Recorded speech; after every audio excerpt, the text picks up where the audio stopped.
there, Internet. I'm Annie. I'm Kit. And I'm Mac. And this is the JEM Jam, where we do an episode-by-episode recap of the 1980s cartoon JEM and the Holograms, because both it and the comic are truly outrageous, and this is truly more of a space opera than I had ever dreamed of. JEM and the Holograms Annual Number 2, aka An Exquisite Corpse. If you don't know what an exquisite corpse is, they do helpfully explain it on the first page. But as an English major, I can also tell you what an exquisite corpse is, because I had to do a ton of them.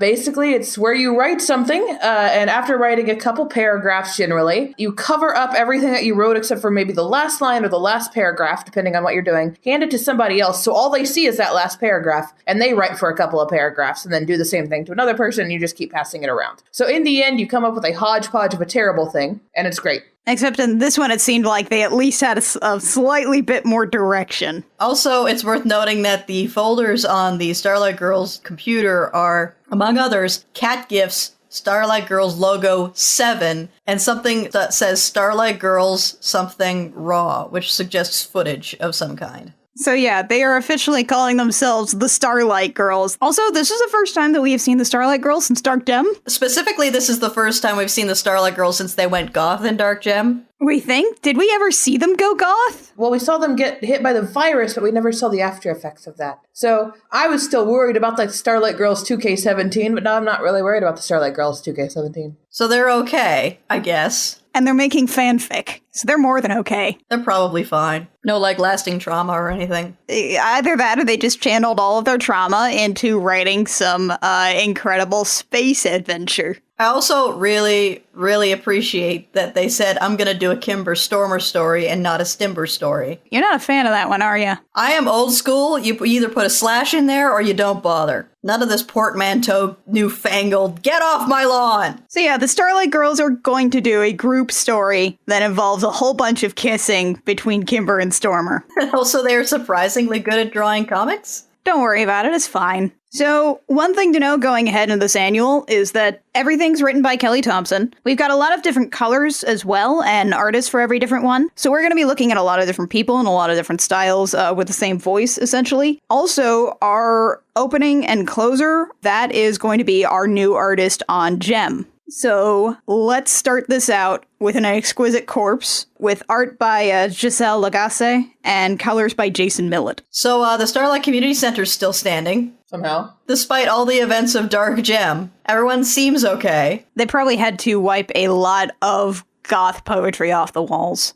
This is also out of canon, we should probably note. This does not take place in any specific place and time. Yeah, I think they learned their lesson with the Christmas special. And last annual, too, hinting towards Dark JEM stuff. Though that was pretty cool. This still totally happened, though. This is supposed to be the band rehearsal for the Starlight Girls, but we have no Starlight Girls. Are we on time? Yeah, we're on time. It's the right day. They're just late. I really like Kimberson. No, wait. I have no idea what day it is. Kimber works from home. And then they all find a comic book. Yeah, Kimber just looks over, sees this thing. And it's kind of weird that the first thing she notices is the words exquisite corpse and not that it's herself and her sisters drawn on the cover. But mostly herself. Mostly herself and her sisters drawn in space outfits, too. Yeah, because this is the cover of the annual that she's looking at. I also kind of like Kimber's, Wolverine sideburns. This particular haircut is a thing. I'm super into this. And it's called A Starlight Girls Exquisite Corpse fan comic starring JEM and the Holograms. That is a long title. Well, they are 13 collectively. So Shane explains what Exquisite Corpse is and talks about how they did it once for a fashion outfit thing. Which is actually a nice way to visually represent it without having to sort of go in and explain different literary versions. And oh god, this dress is magnificent. Woof. Now, Kit, you talk a lot about wanting to steal the fashions from No, never,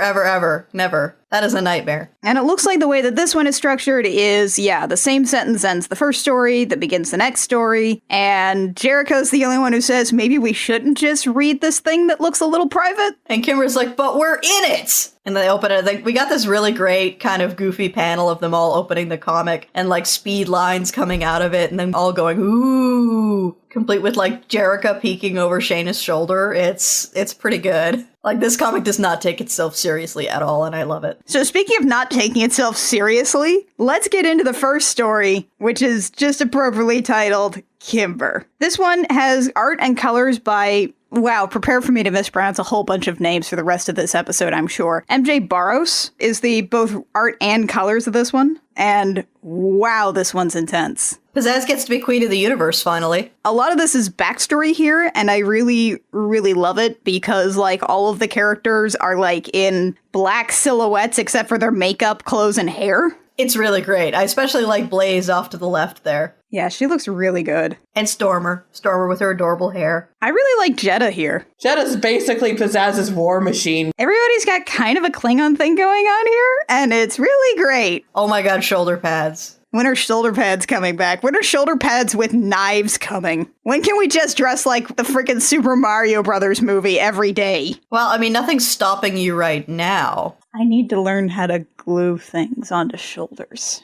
So, Magistrix Pizzazz took over the universe. She was powerful and much beloved. But flawed, as all leaders are. And there was also a rebellion, led by another music band. Dressed like Sgt. Pepper's Lonely Hearts Club Band. In space! A group of renegade pop star space princesses. I really badly need Jem's jacket in this. I need a lot of this. Just this entire look is yes. Stormer's dress in particular, just the, like, lovely off-the-shoulder look with a gigantic frickin' Warcraft pauldron on one shoulder. Yeah, that's good. That's my hashtag aesthetic. Yeah, I could have guessed that, yeah. Also, as in all realities, Stormer and Kimber make out. Kimber, who is the youngest and fiercest of them all, made out with Stormer, who is Magistrix Pizzazz's most trusted advisor. With her heart broken by betrayal, Magistrix Pizzazz banished Stormer to a place nobody would find her ever again. And holy crap, cut out her own heart. That's metal. Look at this friggin' panel! She is crying purple tears as she holds her own heart. And that is where our story really begins. And now we cut to a pastoral scene of two lesbians running together in a field holding hands. More comics like this, please. More space lesbians, please. Stormer, I love you so much I could explode. Stormer's like, that sounds messy, but I love you too. Smooches. They make out, and then Kimber wakes up because that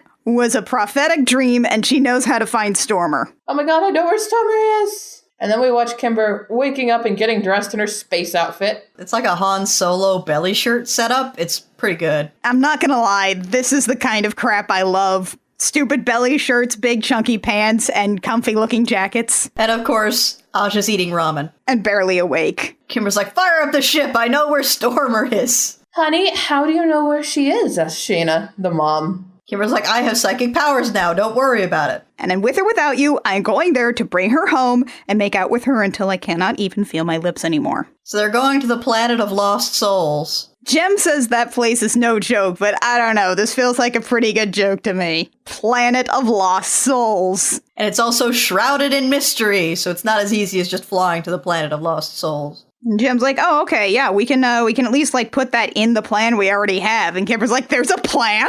Someone tell me the plan?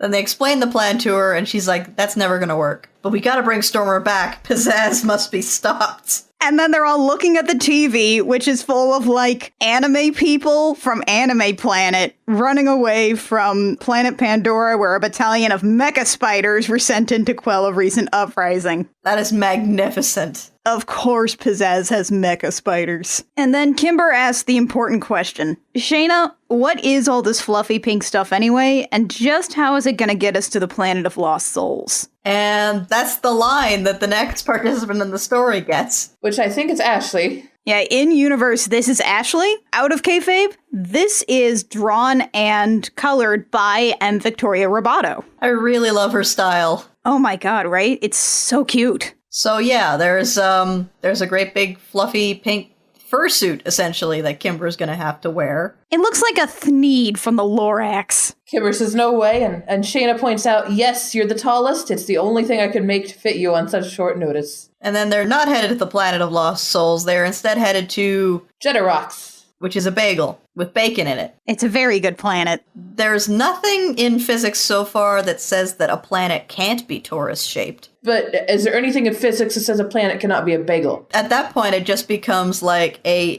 budget and fabrication problem. I don't think a giant bagel would be naturally occurring, although in an infinite universe, everything must exist. Also, it turns out this is a gladiator planet. And Aja's got this amazing Mad Max gladiator outfit. Oh yeah, it looks super good. She's also just carrying a guitar, presumably with which to hit people. I don't think it's ever explained why Shayna, Jem, and Kimber are in costumes, and Aja's just kind of in her butt-kicking outfit. But, I mean, in the style of an exquisite corpse, that does kind of make sense. A lot of times with those, you'll just sort of take what you have to do and then quickly derail it into the thing you want to do. And yeah, Aja is off to gladiatorialize? Gladiate? It's great. I also love this, like, little alien announcer dude. With his little bow tie? So he announces Aja, and then Aja whispers into his ear hole for who she wants to fight. And the announcer's like, I don't know if that's gonna be okay. And then I was just like, yo, Jeddah, get down here and fight me. And we switch to Jeddah and Roxy, both with the most amazing hair. Jeddah's got like a Fifth Element style unicorn horn of hair. She got a ruby rod going on. And Jeddah's like, no, we're retired from the gladiator ring. And I was just like, what are you, chicken? And Jeddah's like, I will fight you on the moon. If I win, you have to answer one question for me. If you win, JEM and the Holograms never play again. Done, says Jeddah. Meanwhile, we switch back to the other holograms, and none of them knew Aja was going to do that. So they both jump into the ring in their amazing outfits. And the rest of this is just fighting. It's a whole page of fighting. Goofy cartoon fighting. It's amazing. It's really good. I really like this style for just like goofy cartoon fight. Especially the face on Jeddah in like the fourth panel. With the little dots for eyes. It's 2 dots in a straight line. That's her face. And also Aja wins because Aja is best. At the risk of being beheaded for treason, says the alien, the winner by way of knockout is Aja. Whoa. Roxy comes down to collect Jeddah, and most of the panel is taken up by her hair, which is great. Most of every panel is taken up by her hair. And she just, like, consoles her by being like, shh, you did great. Aja's dumb. So what's your dumb question, Aja?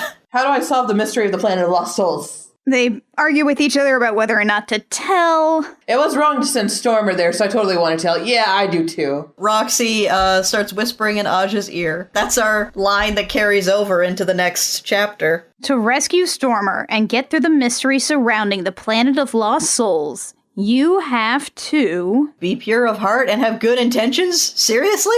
And this is our Sheena story with art and colors by the same artist again. And this is, I'm really sorry, Katarzyna Wittersheim. Sorry? So, Shayna points out, we're not some people, we're JEM and the Holograms. We're full of good intentions and pure of heart, and that could be our band name, in fact. And JEM says, except, and everybody looks at Aja. And she's like, hey, now I'm perfectly pure and good intentioned. Listen, just because I'm the sassiest and the sarcasticiest doesn't mean I'm not as good as all of you. I defy that planet not to let me through. And Aja just...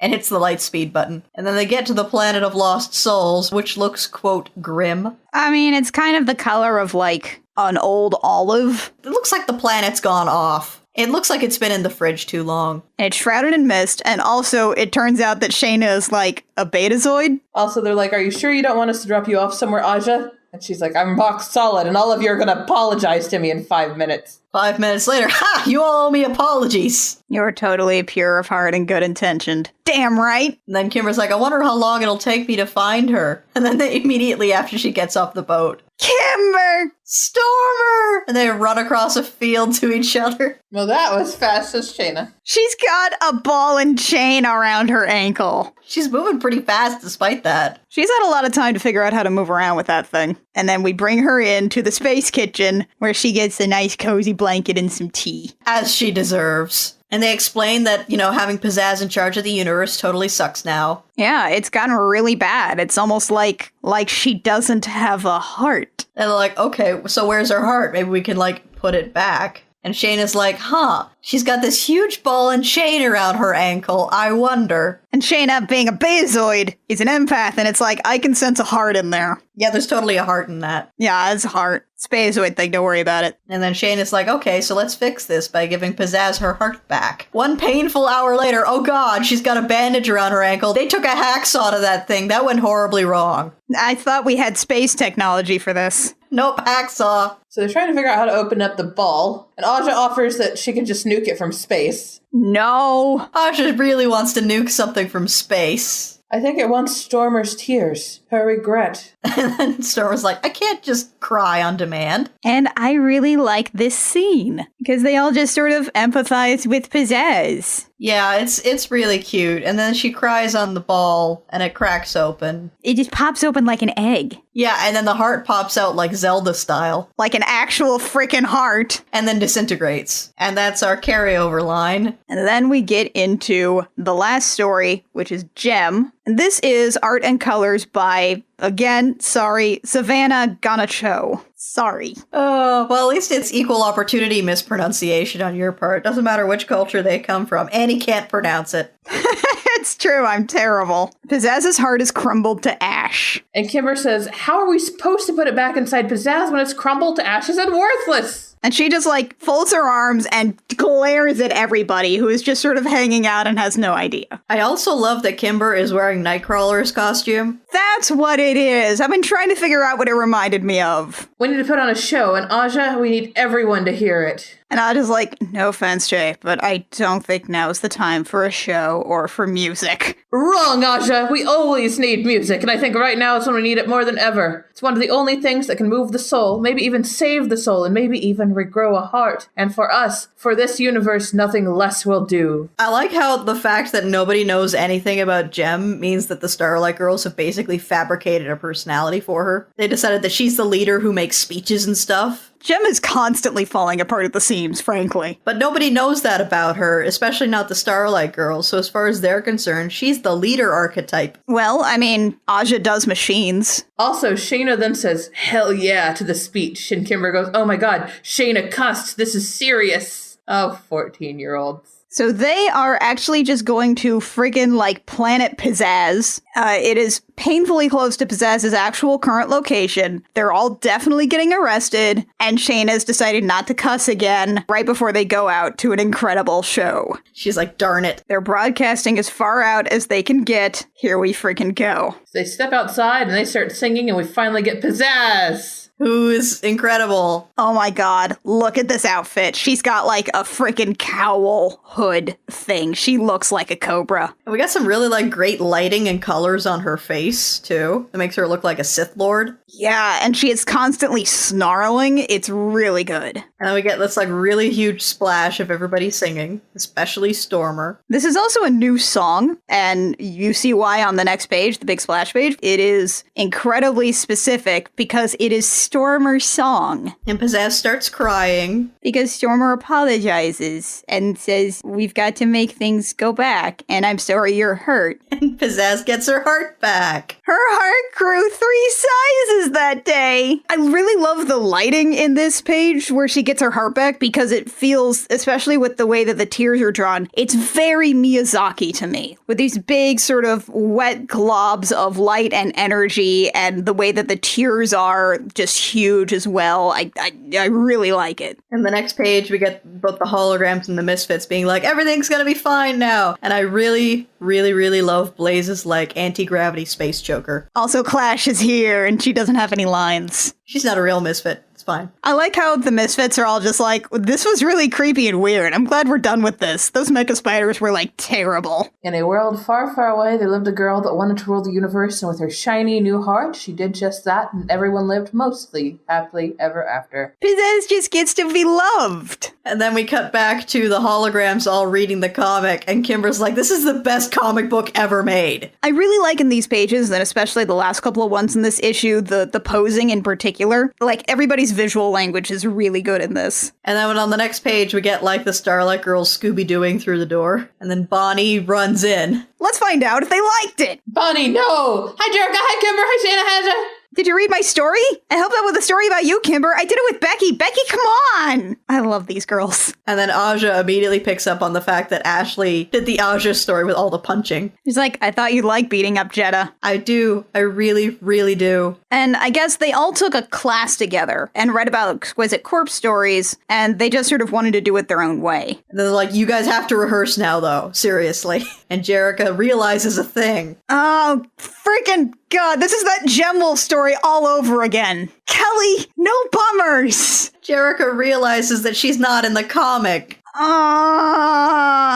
But you are, Jer, says Shayna, because you are Gem. She's nothing without you. She's part of you. And Jerica says, yeah, but they don't know that. I matter so little as me that I'm not in the comic, even though they barely know Gem. And I taught them how to play. Oh, Jerica. And she just says, I know, it's no big deal. And then she leaves it on the chair. It's very sad. No bummers! Come on! We were having so much fun! We just had a space fantasy rock opera, and then you hit us with this bummer. How dare you? No bummers. I'll tell you what, this is going to be a great way to lead into Misfits #2 next week. Speaking of bummers! Oh, man. You guys, can I just talk about how much I appreciate that Kelly Thompson is able to bring us these really, really great, just goofy eyes and then just sucker punch us with a bummer? Yeah, thanks for that. Thanks. And that was our issue, except for what I actually really like is we get some process images from all of our different artists and colors. Everybody gets a page of what they did and what they worked on and how they did some process shots, and it is really, really cool to see. I love seeing, like, behind the scenes stuff like that. I like seeing how stuff is made, so it was delightful. Every single artist who worked on this was really, really great, and it was such a good annual. Next week, Stormer Feelings. Former feelings.